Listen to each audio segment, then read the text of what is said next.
1 Samuel chapter 22 is where we're going to read first this morning. We'll get there in just a little bit. We've been working through, for the last couple of weeks, this series on the life of King David of Israel. And we've gotten to learn some great things about David. You know, he's one of the most well-documented figures in the Bible, and which is wonderful because we get to see so much about his life and kind of how he developed and how he turned into the king that God wanted him to be, and then the person God wanted him to be. And so we got lots of information, lots of stories and things like that. And we know from what we've learned already that David was a man after God's own heart. I mean, how would you like to be referenced that way? As a man after God's own heart. First of all, just the pressure of that to keep that up. But we learned through his stories and the things we know about him that he didn't keep that up all that well. But he was someone who sought after the Lord. He trusted in God with his heart, his soul, his mind, his strength. He trusted in God with everything. And last week we talked about how David responded when jealous King Saul was trying to kill him. When he tried to pin him to the wall with a spear, and when he sent his men out to try to kill him and things like this. And the way that he was treated wasn't right. He'd never done anything to deserve that. It wasn't right. It wasn't fair. But he didn't take revenge himself, although he had opportunity to do that. Instead, he removed himself from Saul. He removed himself from that situation. He ran away, but he removed himself from that situation, which is, what he needed to do. He demonstrated mercy. He demonstrated grace in not seeking revenge, and he allowed God to be his avenger. And although as we read this story, read through the life of David, Saul is still alive, that those days are running shorter and shorter. But David showed mercy and grace to Saul on a couple of different occasions, but he didn't always have a real positive attitude. He didn't always have a real positive or merciful or gracious outlook or mindset towards people. In fact, there were times when David was downright depressed. For one thing, if you read through the Psalms, the ones that David wrote, there's some highs and there are some lows. And so we know that he had he had trouble with that. But then there were other times when he was feeling quite vengeful. Even though he didn't exact his revenge on Saul, there are others that he was not so nice about. But we're going to pick up where we left off last night, where David is running from Saul, and he had gone from, kind of put it in our way of thinking, he had gone from an A-list celebrity. That was the way that everybody viewed him after he killed the giant. He was an A-list celebrity. Couldn't go anywhere without, the paparazzi following him and everything, taking pictures and all that good stuff. And now he is a desperate fugitive on the run from King Saul and from his army and from, his anger. But when he encountered Saul in that cave, he didn't take his revenge. But when he encountered Saul in that cave that we talked about last week, you notice he wasn't alone. He had people with him. Well, where did those people come from? Well, I'm glad you asked. We're going to read just a couple of verses here in 22, just kind of set this up. First couple of verses in chapter 22. Because this is an interesting group of companions that David acquires here. It says, David departed from there and escaped to the cave of Adullam. And when his brothers and all his father's house heard it, they went down there to him. And everyone who was in distress, and everyone who was in debt, and everyone who was bitter in soul, gathered to him. And he became commander over them. And there were with him about 400 men. Doesn't that sound like a fun group? Doesn't that sound like the kind of people you want to hang out with? First, his family showed up. He's hiding out in this cave. He's by himself. He's probably feeling pretty low. His family shows up. And you think, oh, well, that's nice. His family showed up for support. No, that's not why his family was there. His family was there because they were his relatives, and so Saul's trying to kill David, so what do you think that means for them? Not so good for them. So they're kind of on the run as well. So they're coming up to David, and they're coming to him in this cave, and they probably don't have the nicest things to say. This was probably a pretty strained relationship, you might imagine. If you got problems with your in-laws and family members, things like that, you can imagine if you kind of put a price on their head because of the things that you did. So that's kind of where that's at. But then he had some other people that were hanging out there, people who, it says, were distressed. Well, that's not real positive. People who were distressed, they were kind of in a panic almost. They were sad, they were distressed, and then there were some that were indebted. These are the ones that, for whatever reason, they had debts and they couldn't pay them back. So they're kind of on the run from the law or whatever as well. And then there were those that were bitter in soul. Do you know anybody that's bitter in soul? You know somebody that's bitter in soul? Do you like having conversations with people who are bitter in soul? That's not always a great conversation there. But these are the people. These were disenfranchised people. People on the edge of society. People who really had no place to go. People like David. That's kind of who he is now.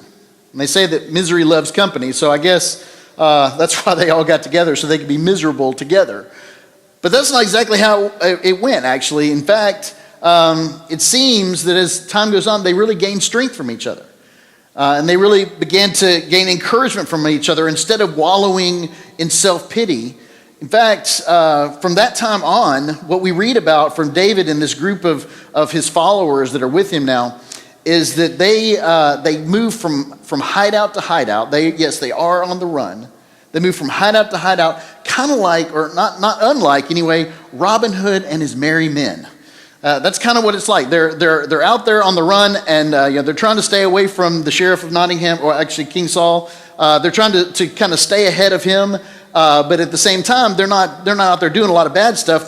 First, they saved the city of Keilah. There was a city of Keilah that was under attack by the Philistines.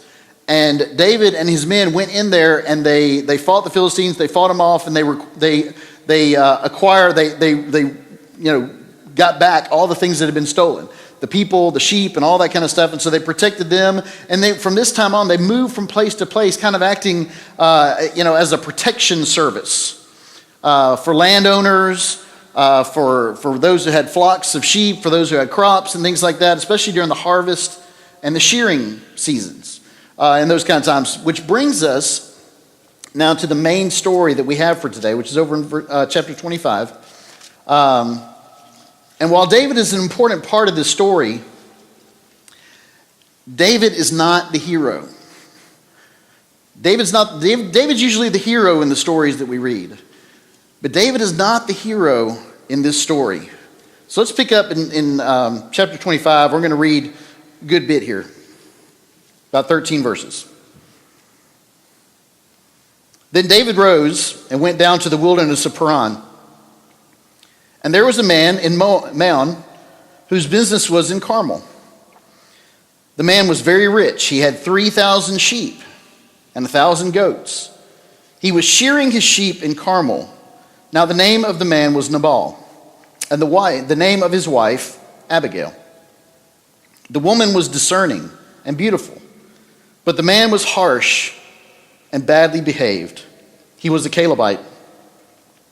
David heard in the wilderness that Nabal was shearing his sheep, so David sent 10 young men, and David said to the young men, "Go up to Carmel and go to Nabal and greet him in my name. And thus you shall greet him. Peace be to you, and peace be to your house, and peace be to all that you have. I hear that you have shearers. Now your shepherds have been with us, and we did them no harm, and they missed nothing all the time they were in Carmel. Ask your young men, and they will tell you. Therefore let my young men find favor in your eyes, for we come on a feast day. Please give whatever you have at hand to your servants and to your son David." When David's young men came, they said all this to Nabal in the name of David, and then they waited. And Nabal answered David's servants, "Who is David? Who is the son of Jesse? There are many servants these days who are breaking away from their masters. Shall I take my bread and my water and my meat that I have killed for my shearers and give it to men who come from I do not know where?" So David's young men turned away, came back, and told him all of this. David said to his men, "Every man strap on his sword." And every man of them strapped on his sword. David also strapped on his sword. And about 400 men went up after David, while 200 remained with the baggage. Now, to those of us today who live in a land of contracts and negotiated agreements, negotiated services, other kind of legal agreements and things like that, it seems as we read this story that David might have overstepped his bounds just a little bit. You know, in expecting compensation for something that was not precisely requested. See, after all, Nabal never asked David and his men to stand guard and protect the shepherds, protect the sheep, protect the shearers. He never asked them to do that, so why should he compensate him for doing that? Because that's what David's really asking for. Besides, it kind of sounds like David is saying this. He says, hey, while your shepherds were out there with the sheep, and while they're done, shearing the sheep and all this kind of stuff, we didn't hurt them. We didn't do anything to them. So, we didn't kill them. We didn't take any sheep. We didn't do anything like that. So how about you give us a reward for being so good and honest? Now, that's kind of what it sounds like he's saying there, but that's kind of an example of where our world and the ancient Middle Eastern world are very different. See, we can't go up into a store and go up to the manager and say, hey, I didn't steal anything from your store today, so why don't you let me have this TV over here for being so good and honest? Because what you're going to get probably is him turning around saying, hey, why don't you get out of here before I call the cops? And so that's kind of one of the differences between today and that ancient Middle East. But because in the ancient Middle East, things were a bit more lawless. Well, there were no police. I mean, there was the army, but they can't be everywhere. They're all fighting wars and stuff, so you're pretty much on your own. So it was pretty lawless, and there were roaming bands of thieves. There were wild animals, not to mention the Philistines, who were already, they had already kicked him out of Keilah. They had already fought him off there. And these were all real threats when it came to the shearing season, when it came to the harvest, because they knew that that's when the good stuff was there, and so that's when they would show up. So David and his men actually had done a great service to Nabal and to his workers, and sharing in this festive time that followed was considered an expected courtesy, if not quite an obligation. This was definitely something that was expected for them to do if somebody helped to protect your sheep and your flocks and everything. But Nabal's rude dismissal, who is David? It's kind of what he said. Who is David? Well, this made it clear that he had no intention of following through with the normal protocols here. He was not going to do this. He wasn't going to give him anything. And that made David angry. That made David very mad. And so, a little less like Robin Hood, a little more like Billy the Kid, David yells out, "Regulators, mount up!" And so they all grab their swords and they take off. And so and the plan was to go down to Nabal, to where he was, go down and kill Nabal, all of Nabal's men, and really anybody else that got in the way. That was the plan. Now, does that sound like the same David from last week? The one that could have killed Saul in the cave, was snuck up behind him. He was in the cave, he was by himself, snuck up behind him, cut a piece off of his cloak. Could have just, instead of cutting a piece of his cloak, could have just taken the knife and gone, well, I'll just cut your throat then, and, take the throne, get rid of his enemy and all this at the same time. But David passed on that. Does this sound like the same guy? I mean, it seems like David is a little bit bipolar here because he's swinging from one side to the other. And we have reason to believe that David would have done exactly what he planned to do, which was to go down into town and kill everybody, except that something exceptional happened. Something very exceptional. See, Nabal had a wife. Her name is Abigail. She was apparently a very wise woman. That's what the scripture says. She was wise. Because as soon as she found out about this impending showdown between David and Nabal, she sprang into action. We're kind of skipping ahead in the story a little bit, but she sent some servants ahead of her to kind of head David off at the pass before he came all the way in to start killing everybody. Kind of head him off at the pass, and he loaded him down with all kind of supplies and food and meat and bread and wine and grain, raisins, all kind of stuff. And basically, what she sent on ahead to David was the payment that he was asking for, kind of what he was expecting. She had sent that on ahead, and then Abigail herself got onto a donkey and went out to meet David and his men. And this is what was said. We're going to pick up in verse 23.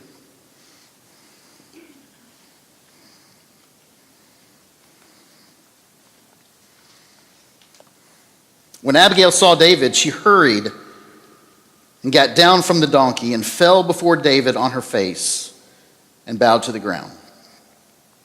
She fell at his feet and said, "On me alone, my Lord, be the guilt. Please let your servant speak in your ears and hear the words of your servant. Let not my Lord regard this worthless fellow Nabal, for as his name is, so is he. Nabal is his name, and folly is with him. But I, your servant, did not see the young men of my Lord whom you sent. Now then, my Lord, as the Lord lives, and as your soul lives, because the Lord has restrained you from blood guilt and from saving with your own hand, now then let your enemies and those who seek to do evil to my Lord be as Nabal.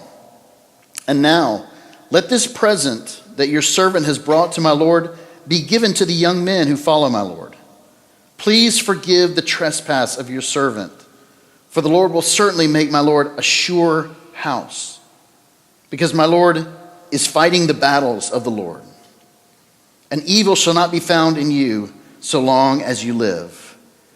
If men rise up to pursue you and to seek your life, the life of my Lord shall be bound in the bundle of the living, in the care of the Lord your God, and the lives of your enemies he shall sling out as from the hollow of a sling. And when the Lord has done to my Lord according to all the good that he has spoken concerning you and has appointed you prince over Israel, my Lord shall have no cause of grief or pangs of conscience for having shed blood without cause, for my Lord working salvation himself. Then when the Lord has dealt well with my Lord, then remember your servant." And David said to Abigail, "Blessed be the Lord, the God of Israel, who sent you this day to meet me. Blessed be your discretion, and blessed be you who have kept me this day from blood guilt and from working salvation with my own hand. For as surely as the Lord, the God of Israel lives, who has restrained me from hurting you, unless you had hurried and come to meet me, truly by morning there had not been left in the ball so much as one male." Then David received from her hand what she had brought him, and he said to her, "Go up in peace to your house. See, I have obeyed your voice, and I have granted your petition." Did I mention that Abigail was wise?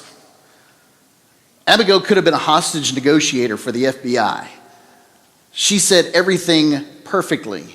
She did everything right. She said everything just right, even mentioning a sling. Did you catch that?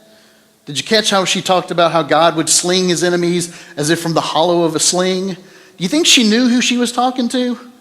Yeah, she knew that this was the guy. This was David who killed Goliath, killed the giant with a sling. She knew that. So this was no coincidence. She was wise, and she was truthful in everything that she said. And she came in there at a very tense moment and talked David off the ledge, because he was definitely there. And before he went and did something that he would certainly regret. And David praised Abigail. Did you hear that? He praised her for her faithfulness to God. He praised her for her discretion, praised her for her wise counsel. kind of the rest of the story, which we're not going to read. David and his men went back to the wilderness. They went back and had kind of their own feast there. And the next morning, Abigail went to Nabal. He had been up all night having a huge party, and he was drunk and everything, so she couldn't talk to him that night. So the next morning, when he got up, she went and told him everything that had happened, that David and his men were coming, that she went out there, she gave them what they wanted, and they went away. And so everything was good. And it says that when that happened, his heart died within him, and he became as a stone. Now, I don't know if that was a stroke. I don't know what that was. If that was a heart attack, I don't know what that was. But something happened to him physically, and 10 days later, it says God struck him, and he died. 10 days later. And then when David heard about the death of Nabal, he sent for Abigail, and they were married. So, kind of the Hollywood ending there, I guess. I don't know if we're going there, but that's kind of the thing. But there's a lot we can get from this story. There's a lot we can learn here. Because if it wasn't for the intercession of this wise and godly woman, if she had not interceded there, David surely would have committed horribly sinful and destructive acts. He would have gone in there and he would have killed everybody, and certainly things that he would have regretted for the rest of his life. And in fact, most likely would have changed the course of his life going forward. So what can we learn from this unlikely and unexpected hero named Abigail? Because she is the hero of this story. Well, ladies, in honor of Mother's Day, I believe that Abigail really sets an example for how you can live your lives.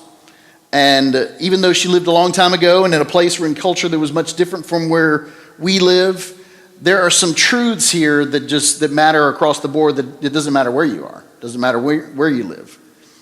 And men, there are some things that Abigail can teach us as well. So don't tune out. There's some things that we can learn from Abigail as well, and we'll kind of get to that as we go. So the first thing is that Abigail was wise and discerning. She was wise and she was discerning. She saw the writing on the wall, that David and his men were coming.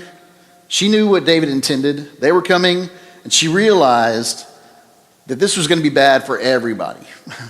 This is going to be bad for everybody on a physical level, but even worse, it was going to be bad for everybody on a spiritual level. Especially, it was going to be bad for David on a spiritual level. The one who would be king does not need to go in and start wholesale slaughtering people because of a slight, because of someone who was rude.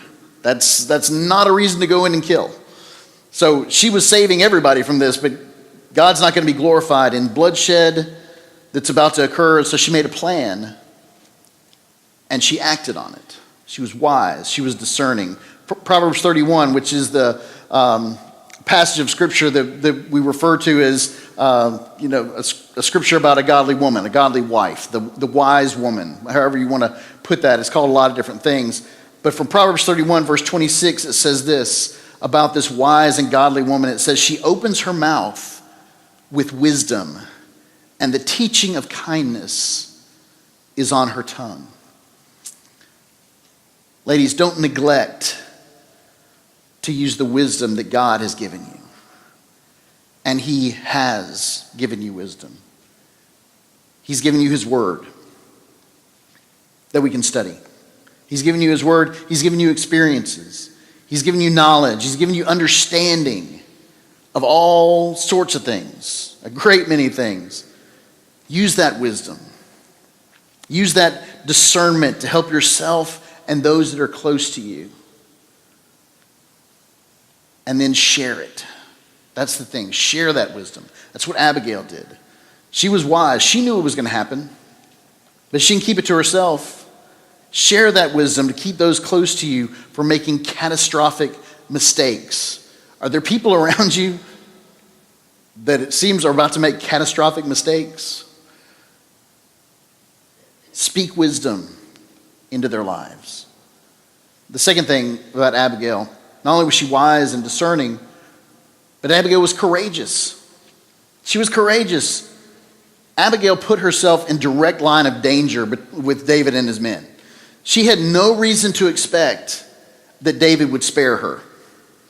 When she rode out there, David could have just as easily just killed her and moved on. She certainly hoped that wouldn't happen. But she didn't know. David was kind of in a desperate situation. And desperate people do some pretty unpredictable things. But Abigail had confidence. She had courage and she had confidence in the Lord because she knew that what she was doing was right. She knew she was right. She knew this was the right thing. From God's word and from her experience and from all the other wisdom that God had given her, she knew that this was the right thing to do. In that same chapter of Proverbs 31, verse 25 says this: strength and dignity are her clothing, and she laughs at the time to come. That's courage. That's confidence. You don't laugh at the future unless you're courageous and confident. That's Abigail. And ladies, you have more courage than you know. You have far more courage than you could possibly know. And even if you don't consider yourself a courageous person, you can be and you should be courageous. God is your refuge and strength, is what Scripture tells us. Of whom should you be afraid? So take a stand for those who are close to you. Be courageous. But Abigail not only had wisdom and discernment, she was not only courageous, but she was also a peacemaker. That's who Abigail was, a peacemaker. She stood between two people who sought nothing but harm for each other, and she brought about a peaceful resolution. You know why? A big part of her being able to bring about this peaceful resolution was her own willingness to be humble. Do you hear what she called herself over and over and over again? Your servant, your servant, your servant. Another part of that, besides just the humility, was her ability to have the wisdom to gently remind David that he had a lot to lose. He had a lot to lose by going through with this destructive plan that he was going to do. He had a whole lot to lose here. He's supposed to be the king. He doesn't need this on his resume. He had a whole lot to lose, and she knew that she could catch more flies with honey than with vinegar. Isn't that the old saying? Proverbs 15:1 says this: a soft answer turns away wrath, but a harsh word stirs up anger. Would it have been different if Abigail had gone out there into the middle of the road where David and his men were coming, and she said, "You sorry sack of whatever, you get out of here." You think things would have gone well? No. She was wise. She was courageous. And she was a peacemaker. She was humble. Ladies, you can be a peacemaker. In your household, at your job, in your circle of friends, wherever you are. You can be a peacemaker. As a daughter of God, you have an influence greater than you realize. An influence, again, that can keep those that are around you from making these big mistakes in life. And her wisdom, in her courage, in her peacemaking, Abigail is reflecting the way that Jesus taught all of us to live. What did Jesus say? He told us to be wise as serpents, but as innocent as doves. Be smart about the way that you do things, but be innocent about the way that you do them. But be smart about it. He said, "Fear not those who can kill the body, but cannot kill the soul." Be courageous. What's the worst that somebody can do to you? They can kill you. So what? You live forever with Jesus. There's going to be a day when we're going to look back on this life and we're going to wonder what we were so worried about. Jesus also said, "Blessed are the peacemakers, for they shall be called the sons of God. Godly mothers can instruct and influence their children to make wise decisions instead of poor ones. Godly wives can do this for their husbands. Godly women can do this for others. It's not just about moms, and it's not just about women. Because men, we need to reflect all these same qualities of wisdom, of courage, and peacemaking. Abigail is not just an example to women. She's an example to all of us in the way that we should interact with each other, with other people around us. But there's one more thing for men. We need to listen to the wise women in our lives.